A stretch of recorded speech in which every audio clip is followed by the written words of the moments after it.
Bismillahirrahmanirrahim. Assalamualaikum warahmatullahi wabarakatuh. Semangat pagi anak-anak kelas 12. Untuk video kali ini kita akan membahas mengenai pola-pola hereditas. Silakan materinya disimak dengan baik dan latihan soalnya dikerjakan ya. Nanti insya Allah akan kita bahas di Zoom. Ya, selamat belajar dan selamat memperhatikan.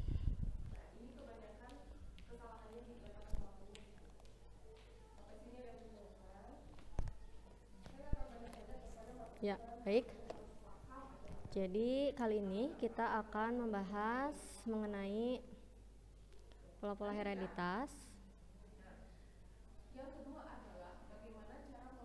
Sebelumnya kita sudah mendiskusikan tentang pola-pola hereditas, tapi hanya pendahuluannya saja ya.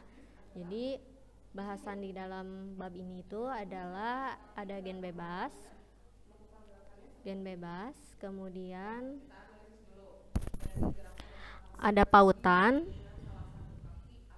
atau tautan atau linkage ya, Nah, untuk gen bebas ini sama seperti hukum Mendel, jadi tidak akan kita bahas lagi. Nah, untuk pautan, apa itu pautan? Pautan atau tautan? Tautan itu gen-gennya tertaut pada gen yang lain, sehingga mereka tidak bisa berpisah pada saat pembelahan meiosis. Nah, misalnya nih, ketika di pembahasan hukum Mendel kalian sudah belajar mengenai pembentukan gamet ya. Pembentukan gamet itu kan hukum satu Mendel ya, gen-gen akan berpisah secara bebas. Misalnya ada suatu gen A besar A kecil, B besar B kecil. Nah, jika pada saat pembentukan gamet tidak ada tautan, maka kita udah belajar kan, gamet yang akan ada gitu, gamet yang akan dihasilkan itu yang A besar dengan B besar menjadi A besar B besar, A besar dengan B kecil jadi A besar B kecil, A kecil dengan B besar hasilnya A kecil B besar, dan A kecil dengan B kecil menjadi A kecil B kecil, sehingga akan dihasilkan 4 macam gamet. Nah, ini kalau tidak ada tautan. Nah, kalau ada tautan berarti hasilnya akan berbeda. Nah, jika ada tautan tidak akan seperti ini. Misal, di dalam soalnya diketahui A besar bertaut atau tautan dengan B besar. Berarti A besar itu hanya dengan B besar, tidak bisa A besar dengan B kecil gitu. Nah, berarti hasil gametnya si A besar itu selalu dengan B besar dan A kecil dengan B kecil, karena A besar hanya bisa dengan B besar, tidak bisa dengan B kecil. Demikian juga B besar tidak bisa dengan A kecil, hanya bisa dengan A besar, sehingga hanya akan dihasilkan 2 macam gamet saja. Nah, sama juga misalkan A besar tautan dengan B kecil, berarti A besar hanya bisa dengan B kecil. A kecil bisa nggak dengan B kecil? Tidak bisa gitu. Atau A besar bisa nggak dengan B besar? Tidak bisa, karena A besar tautannya dengan B kecil gitu. Ya, itu adalah pautan ya, mudah-mudahan bisa dipahami, sehingga nanti hasil macam gametnya akan berbeda antara yang tautan dengan yang tidak. Nah, selanjutnya ada tautan seks. Tautan seks itu berarti terjadi pada kromosom kelamin ya, pada kromosom X atau kromosom Y. Misalkan terpaut kromosom X, misalkan pada penyakit hemofilia. Nah, hemofilia itu terpaut kromosom X dan sifatnya resesif. Nah, misalkan ada seorang perempuan hemofilia menikah dengan seorang laki-laki yang normal. Nah, berarti perempuan hemofilia itu kita tulis genotipnya XH kecil, XH kecil. Sedangkan yang laki-lakinya normal, berarti XH besar Y. Nah, yang Y itu tidak punya gen hemofilia karena hemofilia terpautnya kromosom X, sehingga nanti keturunannya ini kan gametnya ya, jadi XH kecil, ini gametnya bisa XH besar, bisa Y. Nah, kalau kita cari F1-nya keturunan pertama, berarti ini XH besar, XH kecil, yang ini XH kecil Y. Nah, yang ini kita lihat dia punya XH kecil, tapi karena sifatnya resesif, maka kalah ya dengan H besar. Nah, ini kalah, sehingga yang XH besar H kecil itu XH kecil ini normal, perempuan normal. Sedangkan yang XH kecil Y itu, nah ini hanya satu XH kecilnya, tapi yang Y kan nggak punya, berarti yang XH kecil ini tetap muncul, sehingga XH kecil Y adalah seorang laki-laki hemofilia. Nah, itu ya, itu contoh tautan seks yang terpaut kromosom X. Kemudian bagaimana jika terpautnya kromosom Y?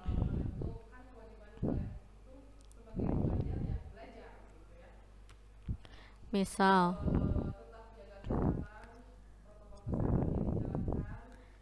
yang terpaut kromosom Y, misalnya ada penyakit hipertrikosis ya. Hipertrikosis itu munculnya rambut-rambut pada telinga ya. Nah, kalau yang terpaut kromosom Y,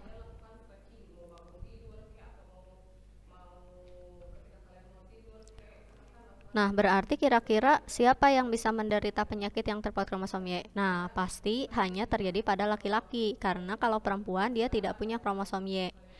Nah, misalnya ada seorang perempuan normal menikah dengan laki-laki yang terkena hipertrikosis.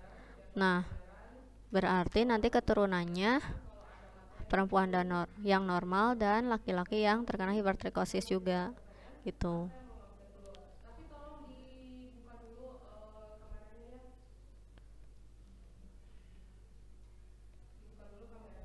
Nah, itu yang dimaksud dengan tautan seks. Selanjutnya ada pindah silang ya.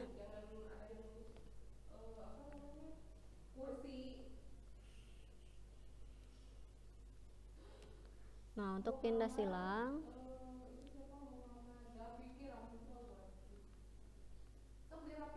atau crossing over,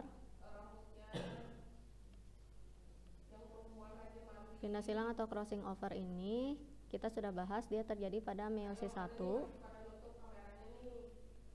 Nah, di profase ya, profase 1, tepatnya di tahap diploten. Nah, apa yang terjadi pada saat pindah silang? Pada saat pindah silang, si kromosom-kromosom yang homolog itu dia sangat-sangat dekat sampai tumpang tindih ya. Sehingga karena sangat dekat tersebut, si gen dari kromosom yang satu dia bisa berpindah ke kromosom yang homolognya gitu. Itu tuh yang namanya pindah silang. Misalnya, nah, si pindah silang ini yang mengakibatkan adanya variasi di dalam gamet, sehingga nanti F1 keturunannya dan sebagainya itu tidak sama persis dengan orang tuanya. Misal ada yang tadi lagi ya, A besar A kecil, B besar B kecil. Nah, si A besar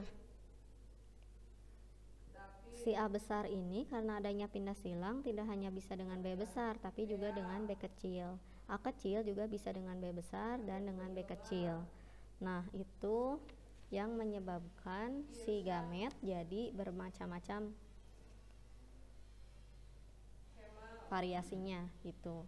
Misal nih kalau kita tuliskan ya, kita misalkan nih di sini ada kromosom ya, ada kromosom yang homolog yang warnanya merah dan yang warnanya biru. Yang warnanya merah dia itu mengandung gen A besar dengan B besar. Kemudian yang warna hijau, maksud ibu ya, bukan biru. Yang warnanya hijau dia mengandung gen A kecil dengan B kecil. Nah, si pindah silang itu yang menyebabkan nantinya kan dia berduplikasi ya. Dia berduplikasi. Nah, jadi dua kan. Jadi ini A besar, ini B besar, ini A besar, ini B besar, sama persis karena duplikasi. Yang ini juga sama persis. A kecil, ini B kecil, ini A kecil, ini B kecil. Nah,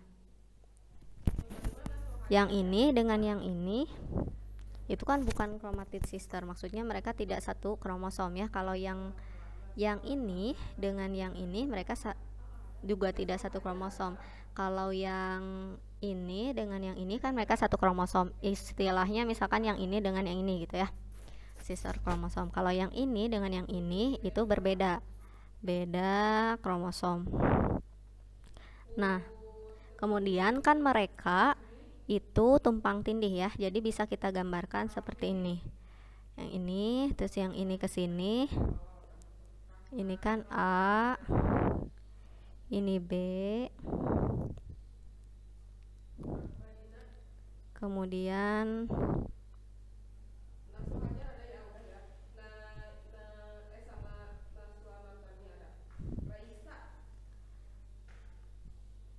misal di sini ya, ini B-nya, ini A-nya di sini, ini B-nya di sini.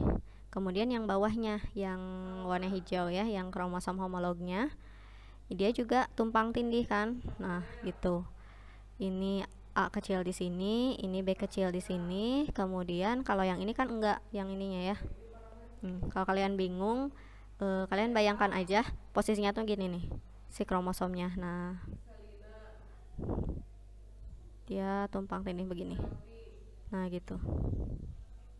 Nah, ini teh. Nah, ini ya kiasmanya ini. Saat mereka bertumpang tindih. Kemudian ini kan ada A kecil, B kecil. Nah, setelah mereka berpisah kan nanti saat anafase 1 mereka kan pisah. Nah, lihat si A besar ini dia nggak lagi sama B besar tapi sama B kecil. Nah, itu yang menyebabkan jadinya kan A besar B besar, A besar B kecil, A kecil B besar, A kecil B kecil. Nah, sehingga ada 4 macam gamet. Nah, itu yang dinamakan pindah silang atau crossing over. Mudah-mudahan bisa dipahami ya. Nah, dari pindah silang ini kita bisa mencari nilai pindah silang. Nilai pindah silang atau NPS.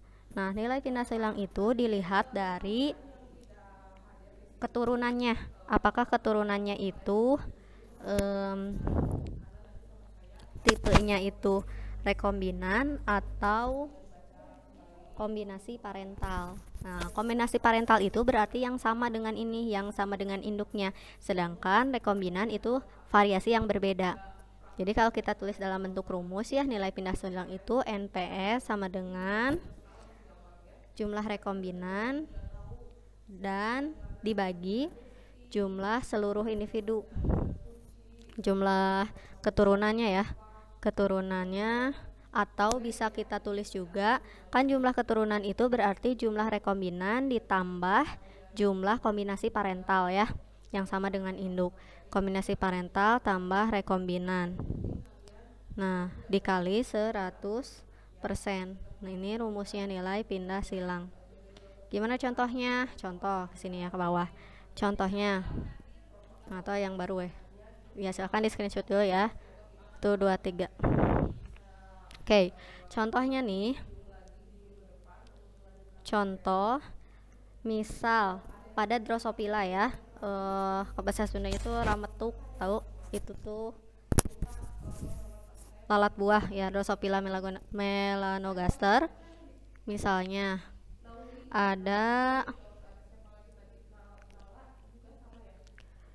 disilangkan ya, mata merah, sayap ungu, sayap normal dengan mata ungu yang resesif, sayap keriput. Nah, ini matanya merah, sayapnya normal, dia disilangkan dengan matanya ungu, sayapnya keriput. Berarti ini adalah kombinasi parentalnya ya, merah normal dan ungu keriput. Kemudian disilangkan kan dapat F1. F1-nya itu pasti P besar P kecil, V besar V kecil kan. Nah, terus karena ini dominan pasti ini merah, sayap normal, matanya merah, sayapnya normal. Nah, kalau kita silangkan lagi dengan sesamanya, nah dihasilkanlah anaknya kemudian dihitung. Nah, anak yang dihitung itu yang matanya merah, sayapnya normal ada 382. Kemudian yang matanya merah, sayapnya keriput ada 16 ekor ya. Kemudian yang matanya ungu, sayapnya normal ada 22 ekor, dan yang matanya ungu, sayapnya keriput ada 353. Nah, berarti kalau kita ingin tahu nilai pindah silangnya, kita masuk ke rumus yang tadi. Yang rumus yang tadi itu rekombinan dibagi rekombinan tambah kombinasi parental kali 100%. Nah, rekombinannya yang mana? Yang berbeda dengan induk. Kalau induknya merah normal dan ungu keriput, berarti yang mana kira-kira yang berbeda? Nah, yang ini ya, yang merah keriput dengan yang ungu normal. Nah, berarti RK-nya itu 16 tambah 22 ditambah, nah yang RK sama 16 tambah 22 ditambah yang ini, yang kombinasi parental yang sama dengan induk, 382 tambah 353. Nah, selanjutnya tinggal dihitung gitu. Itu ya cara mengerjakannya, mudah-mudahan bisa dipahami. Ya, sepertinya Ibu akan potong di sini dulu videonya biar kalian tidak terlalu panjang nonton videonya. Nanti insya Allah kita lanjutkan di video berikutnya. Terima kasih atas perhatiannya. Assalamualaikum warahmatullahi wabarakatuh.